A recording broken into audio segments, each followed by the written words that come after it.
Hello guys, this is from ಲ್ಯಾವಿನ್ ಕನ್ನಡ.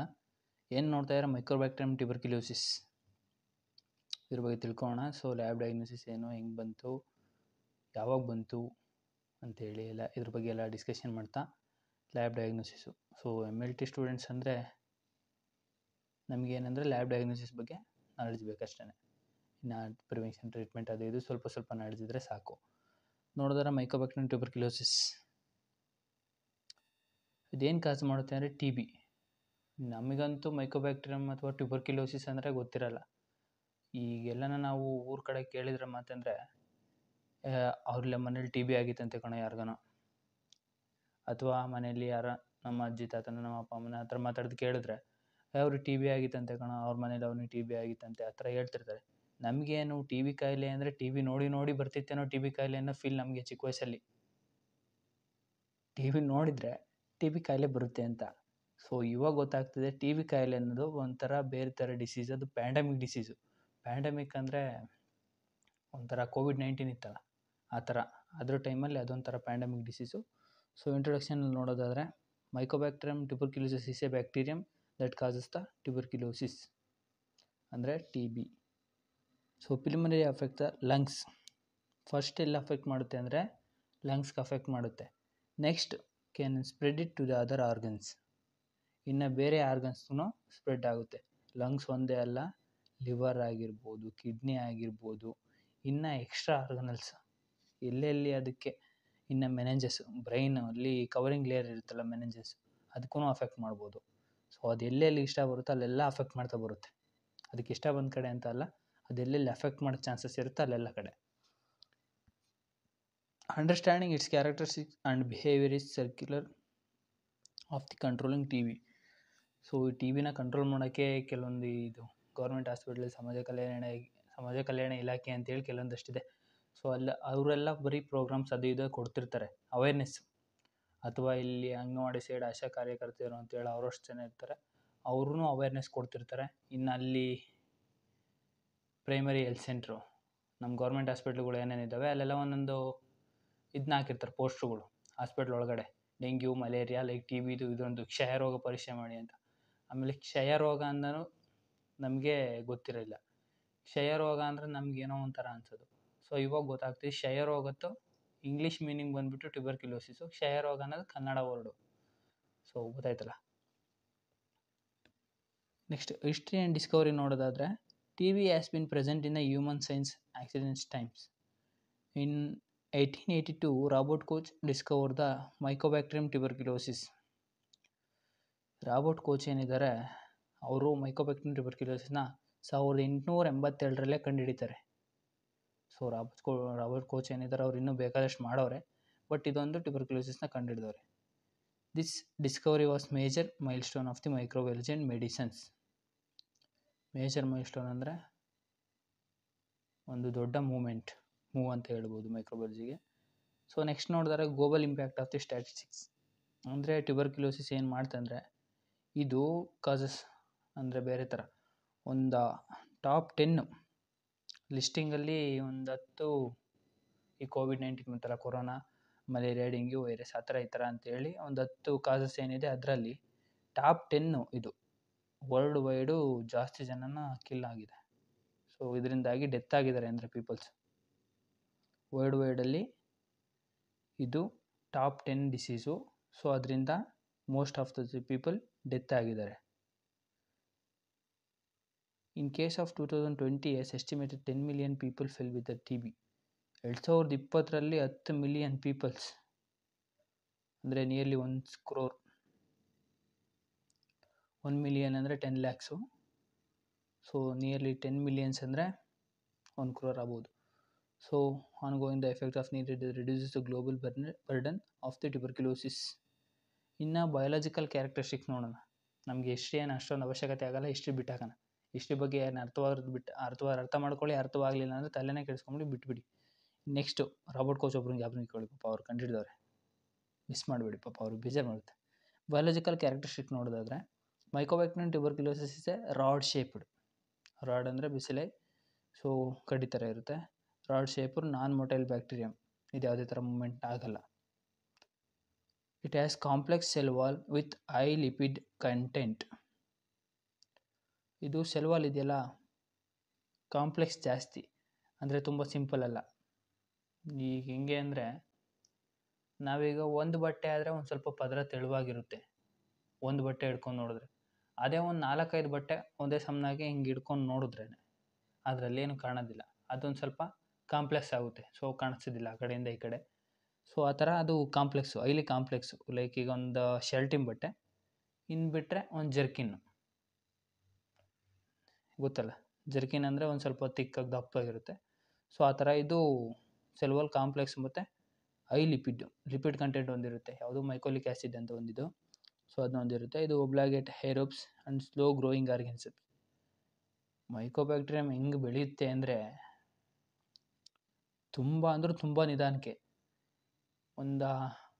ಒಂದು weak ಬೇಕೇನೋ ಅದೊಂದು ಕಾಲೋನಿ ಆ ಥರ ಇದಾಗುತ್ತೆ, ಮಲ್ಟಿಪ್ಲಿಕೇಶನ್ ಆಗೋದಕ್ಕೆ 1 ವೀಕ್ 2 ವೀಕ್ಸ್ ಆ ಥರ ತೊಗೊಳುತ್ತದು. ಎಲ್ಜೆ ಮೀಡಿಯಾದಲ್ಲೇ ಅಷ್ಟು ಟೈಮ್ ತೊಗೊಳುತ್ತೆ. ಇನ್ನೇನೋ ಆರ್ಡಿನರಿ ಮೀಡಿಯಾಗೆ ಹಾಕಿದ್ರೆ ಇನ್ನು ಬೆಳೆಯೋದು ಇನ್ನೂ ನಿಧಾನ ಆಗೋಗುತ್ತೆ. ಇನ್ನು ಸಿಮ್ಟಮ್ಸ್ ಆ್ಯಂಡ್ ಡಯಾಗ್ನೋಸಿಸ್ ನೋಡೋದಾದರೆ, ಕಾಮನ್ ಸಿಮ್ಟಮ್ಸು ಕಫು, ಫೀವರ್ ಇಟ್ಟು ನೈಟ್ ಸ್ವೆಟ್ಸ್, ವೆಯ್ಟ್ ಲಾಸ್. ಅಂದರೆ ಯಾವಾಗಲೂ ಕೆಮ್ಮು, ವಿಪರೀತ ಕೆಮ್ಮು ಪ್ಲಸ್ ಜ್ವರ, ರಾತ್ರಿ ಹೊತ್ತು ಜ್ವರ ಬರೋದು, ಮತ್ತು ಜ್ವರ ಬಂದಾಗ ಬೆವ್ಯೋದು ರಾತ್ರಿ ಹೊತ್ತು. ಇನ್ನೊಂದೇನೆಂದರೆ ತೂಕ ಕಡಿಮೆ ಆಗೋದು, ಆಯ್ತಲ್ಲ. ನೆಕ್ಸ್ಟ್ ಇನ್ನೇನು ಡಯಾಗ್ನೋಸಿಸ್ ಮಾಡ್ಬೋದು ಅಂದರೆ, ಸ್ಕಿನ್ ಟೆಸ್ಟ್ ಮಾಡ್ಬೋದು, ಅಂದರೆ ಮಾಂಟಾಕ್ಸ್ ಟೆಸ್ಟು, ಮಾಂಟಾಕ್ಸ್ ಇಂಟ್ರಾಡರ್ಮಲ್ ಕೊಟ್ಟು ನೋಡ್ತೀವಿ. ಇನ್ನು ಬ್ಲಡ್ ಟೆಸ್ಟು ಮತ್ತು chest x-ray and sputum analysis. Blood test ಕಡಿಮೆ, ಚೆಸ್ಟ್ ಎಕ್ಸ್ರೇ ಮತ್ತು ಸ್ಪೂಟಮ್ ಅನಾಲಿಸಿಸ್ ಜಾಸ್ತಿ ಮಾಡೋದು. ಸೊ ಲ್ಯಾಬ್ರೇಟರಿ ಡಯಾಗ್ನೋಸಿಸ್ ನಮಗೇನು ಸ್ಪೂಟಮ್ ಅನಾಲಿಸಿಸ್ ಬರುತ್ತೆ. ಸೊ ಟ್ಯೂಬರ್ಕ್ಯುಲೋಸಿಸಲ್ಲಿ ಸ್ಪೂಟಮ್ ಅನಾಲಿಸಿಸ್ ನೋಡೋಣ. Accurate laboratory diagnosis of the critical for effective management of the TB following outline process of the specimen collection and diagnosis. ಏನಿಲ್ಲ, ಇದು specimen ತಗೊತೀವಲ್ಲ ಸ್ಪೂಟಮ್ಮು, ಆ sputum ಮತ್ತು ಡಯಾಗ್ನೋಸಿಸ್ನ ಕೇರ್ಫುಲ್ಲಾಗಿ ಮಾಡಬೇಕು. Follow the guidelines. Specimen collection and transport. Sputum is the most common specimen for the tuberculosis diagnosis. Sputum, ball fluid, tissue, blood, urine, CSF sample, etc. Ball fluid ಅಂದರೆ ಬ್ರಾಂಕೋ ಆಲ್ವ್ಯೂಲರ್ ಲವಾಜ್ ಅಂತ ಹೇಳಿ, ಅದು ಒಂಥರ ಫ್ಲೂಯಿಡ್ ಇದೆ, ಲಂಗ್ಸಿಂದ ಒಂದು ಸ್ವಲ್ಪ ಲಂಗ್ಸಲ್ಲೇ ಒಂದು ಕಡೆ ಸ್ಟೋರ್ ಆಗಿರುತ್ತೆ, ಅದರಿಂದ ಕಲೆಕ್ಟ್ ಮಾಡ್ಕೊತಾರೆ. ಬ್ರಷ್ ತಗೊಂಡು ಕ್ಲೀನ್ ಮಾಡ್ಕೊಂಡು ಏನೋ ಕಲೆಕ್ಟ್ ಮಾಡ್ಕೊತಾರೆ. Tissue, blood, urine and CSF sample etcetera sample ತೊಗೊತೀವಿ. ಅದರಲ್ಲಿ ಮೇನ್ ನಮಗೆ sputum. So proper collection technique essentials to avoid contamination. So sterile ಆಗಿರೋ ಕಂಟೈನರ್ಸ್ ಎಲ್ಲ ಯೂಸ್ ಮಾಡ್ಕೊಬೇಕು. ಕಂಟ್ಯಾಮಿನೇಷನ್ ಏನಿದೆ ಅದನ್ನು ಕಂಟ್ರೋಲ್ ಮಾಡ್ಕೊಬೇಕಂದ್ರೆ ಅವಾಯ್ಡ್ ಮಾಡಬೇಕು ಆದಷ್ಟು. Specimen should be transported the laboratory promptly, preferably within 24 hours. So specimen ಏನಿದೆಯಲ್ಲ ಅದು ವಿತಿನ್ 24 hours ಕಲೆಕ್ಟ್ ಮಾಡಬೇಕು, ಕಲೆಕ್ಟ್ ಮಾಡೋದಲ್ಲ, ಸೊ ಟ್ರಾನ್ಸ್ಪೋರ್ಟ್ ಮಾಡಬೇಕು ಲ್ಯಾಬೊರೇಟ್ರಿಗೆ. ಕಲೆಕ್ಟ್ ಮಾಡಿ ಸ್ಯಾಂಪಲ್ನ ವಿತಿನ್ 24 hours ಲ್ಯಾಬೊರೇಟ್ರಿಗೆ ಟ್ರಾನ್ಸ್ಪೋರ್ಟ್ ಮಾಡಬೇಕು. ಅದ್ರ ಮೇಲೆ ಅಂದರೆ ಕಂಟ್ಯಾಮಿನೇಷನ್ ಆಗೋ ಚಾನ್ಸಸ್ ಇರುತ್ತೆ. ಸೊ ಇನ್ನು ಸ್ಪೂಟಮ್ ಏನು ಕಲೆಕ್ಟ್ ಮಾಡ್ತೀವಲ್ಲ, ಅರ್ಲಿ ಮಾರ್ನಿಂಗ್ ಸ್ಯಾಂಪಲ್ ಆಗಿದ್ರೆ better.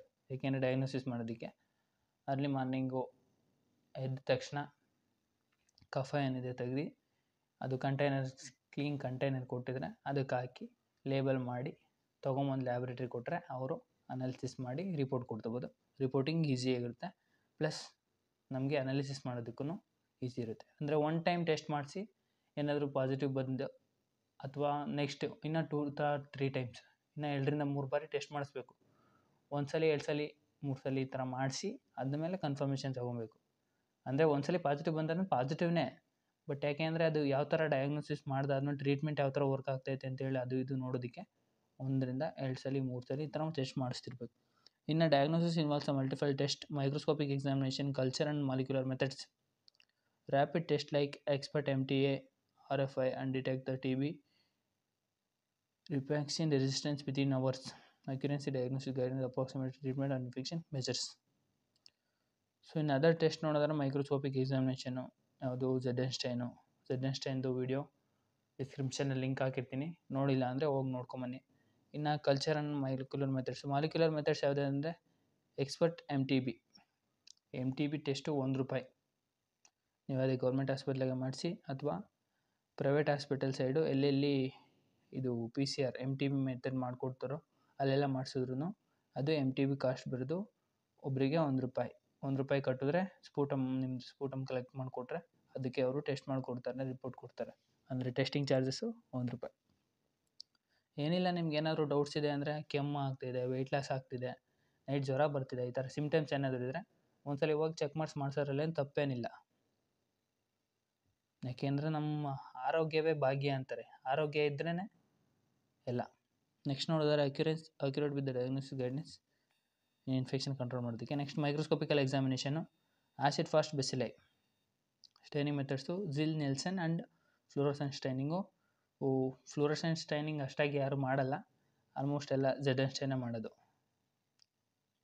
Quick and cost effective but less sensitive compared to the culture and molecular methods. Storage, specimen ಏನಿರುತ್ತಲ್ಲ ಅದೇನಾದರೂ ಸಪೋಸ್ ಆಸಿಡ್ ಫಾಸ್ಟ್ ಬೆಸಿಲೈ ಏನಾದರೂ ಇದ್ದು ಅದು ಟ್ಯುಬರ್ಕ್ಯುಲೋಸಿಸ್ ಪಾಸಿಟಿವ್ ಆಗಿದ್ದರೆ ಸೊ ಅದನ್ನು ನಾವು ಪ್ರಿಕಾಷನ್ಸ್ ತಗೊಂಡು ಕ್ಲಿಯರಾಗಿ ಸ್ಟೋರ್ ಮಾಡಬೇಕು, ಅಥವಾ ಯಾವುದಾದ್ರೂ ಸ್ಯಾಂಪಲ್ಲು ಅಷ್ಟು ದಿನ ಅಂತೇಳಿ ಸ್ಟೋರೇಜ್ ಇದಿರುತ್ತೆ, ಅಷ್ಟು ದಿನ ಸ್ಟೋರೇಜ್ ಮಾಡಬೇಕು. ಸೊ ಏನಿದೆ ಸ್ಟೋರೇಜ್ ಇಷ್ಟಾಯಿತು. ಸೊ ನೆಕ್ಸ್ಟ್ ನೋಡಿದರೆ ಕಲ್ಚರಲ್ ಮೆಥಡ್ಸ್ ಆ್ಯಂಡ್ ಪ್ರೊಸೀಜರ್ಸ್ ಏನಿದೆ ಅದು ನೆಕ್ಸ್ಟ್ ವೀಡಿಯೋದಲ್ಲಿ ನೋಡೋಣ. ಇದೇ ಆಲ್ರೆಡಿ ಓವರ್ ಆಗಿದೆ ನಿಮಗೆ. ಸೊ ಇಷ್ಟು ನೋಡಿದ್ರೇ ಹೆಚ್ಚು ಅನ್ಕೊಂತೀನಿ ನಾನು. ಹೆಂಗೆ ಅಂದರೆ ಕ್ಲಾಸಲ್ಲಿ 45 ನಿಮಿಷ ಒಂದು ಪೀರಿಯಡ್ ಅಂತ 45 ನಿಮಿಷಕ್ಕೆ. ಸೊ 45 ನಿಮಿಷ ಇರೋದು 1 ಅವರ್ ತಗೊತಾರೆ ಕ್ಲಾಸಸ್ಸು. 1 ಅವರ್ ತೊಗೊಂಡ್ರೇ ನೀವು ಕೇಳೋದು ಕಷ್ಟ. ಇನ್ನಂಥದ್ರಲ್ಲಿ ಅದರಲ್ಲೂ ಹಂಗೋ ಹಿಂಗೋ ಯೂಟ್ಯೂಬಲ್ಲಿ ನೋಡೋಣ ಅಂತೇಳಿ ನೋಡ್ತಿರ್ತೀರ. ಸೊ ನಾವೇನಾದರೂ ಒಂದು ಕಾಲು ಗಂಟೆ, ಅರ್ಧ ಗಂಟೆ ಈ ರೇಂಜಿಗೆ ಮಾಡಿದ್ರೆ ಇವ್ರು ಇಷ್ಟೊಂದು ಕುಯ್ತಾವ್ರೆ ಅಂತೇಳಿ ನೀವು ನೋಡೋದೇ ಕಷ್ಟ. ಹಂಗೂ ಯಾರೋ ಸಪೋಸ್ ಇಲ್ಲಿ ಗಂಟ ನೋಡಿದ್ರೆ thank you.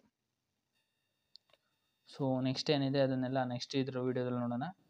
So thank you guys. ಏನಾದರೂ ಡೌಟ್ಸ್ ಇದ್ದರೆ ಕಮೆಂಟ್ ಮಾಡಿ ಕೆಳಗಡೆ ಕಮೆಂಟ್ ಸೆಕ್ಷನಲ್ಲಿ. ವೀಡಿಯೋ ಇಷ್ಟ ಆಗಿದ್ರೆ ಲೈಕ್ ಮಾಡಿ, ಶೇರ್ ಮಾಡಿ, ಹಾಗೆ ಚಾನಲ್ಗೆ ಹೊಸ್ದಾಗಿ ಬಂದರೆ ಸಬ್ಸ್ಕ್ರೈಬ್ ಮಾಡ್ಕೊಳ್ಳಿ. ಏನಾದರೂ ಇಂಪ್ರೂವ್ಮೆಂಟ್ಸ್ ಇದ್ದರೆ ಕಮೆಂಟ್ ಬಾಕ್ಸಲ್ಲಿ ಕಮೆಂಟ್ ಮಾಡಿ. Thank you guys.